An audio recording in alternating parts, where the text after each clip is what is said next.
సౌందర్యలహరి 41వ శ్లోకం. తవాధారే మూలే సహసమయయా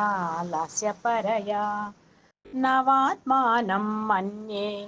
నవరసమహాతాండవనటం ఉభాభ్యాం ఏతాభ్యాం ముదయ విధిముద్దిశ్య దయయా సనాథాభ్యాం జిజ్ఞే జనకజననీమజ్జగదిదం గతైర్మాణిక్యత్వం గగనమణిభిः సాంద్రఘటితం కిరీటం తే హైమం హిమగిరిసుతే కీర్తయతి యః సనీడే యచ్ఛాయాచ్చరణः సబలం చంద్రశకలం ధనుః సౌనాసీరం కిమితి న నిబధ్నాని ధిషణాం ధునోతు ధ్వాంతం న స్తులితదళితేन्दీవరవనం ఘనస్నిగ్ధశ్లక్ష్ణం చిగురనిపురంబం తవ శివే యదీయం సౌరభ్యం సహజముపలబ్ధుం సుమనసో వసంత్యస్మిన్మన్యే వలమథనవాటీ విటపినాం తనోతు క్షేమం న స్తవ వదన సౌందర్యలహరి పరివాహ స్రోతః సరణిరివ సీమంతసరణిః వహంతి సింధూరం ప్రబల కబరి భారతిమిర ద్విషాం బృందైర్బందీకృతమివ నవీనార్కకిరణం అరాళైః స్వాభావ్యా దళికలభసశ్రీభిరలకైః పరీతం తే వక్త్రం పరిహసతి పంకేరుహరుచిం దరస్మేరే యస్మిన్ దశన రుచికింజల్కరుచిరే సుగంధౌ మాజ్యంతి స్మరదహన చక్షుర్మధులిహః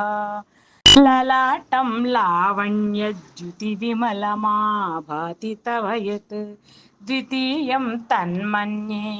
మకుటఘటితం చంద్రశకలం విపర్యాసన్యాసాత్ ఉభయమపి సంభూయ చ మిథః సుధాలేపస్యూతిః పరిణమతిరాక హిమకరః భ్రువౌ భుగ్నే కించిత్ భువనభయభంగవ్యసనిని త్వదీయే నేత్రాభ్యాం మధుకరరుచిభ్యాం ధృతగుణం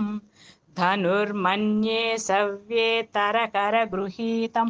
రతిపతేః ప్రకోష్ఠే ముష్టౌ చ స్థగయతి నిగూఢాन्तరముమే అహః సూతే సవ్యం తవ నయనమర్కాత్మకతయా త్రియా మాం వామంతే సృజతి రజనీనాయకతయా తృతీయా తే దృష్టిద్దరదళితహేమాంబుజరుచిః సమాధత్తే సంధ్యాం దివసనిశయోరంతరచరీం విశాలా కళ్యాణి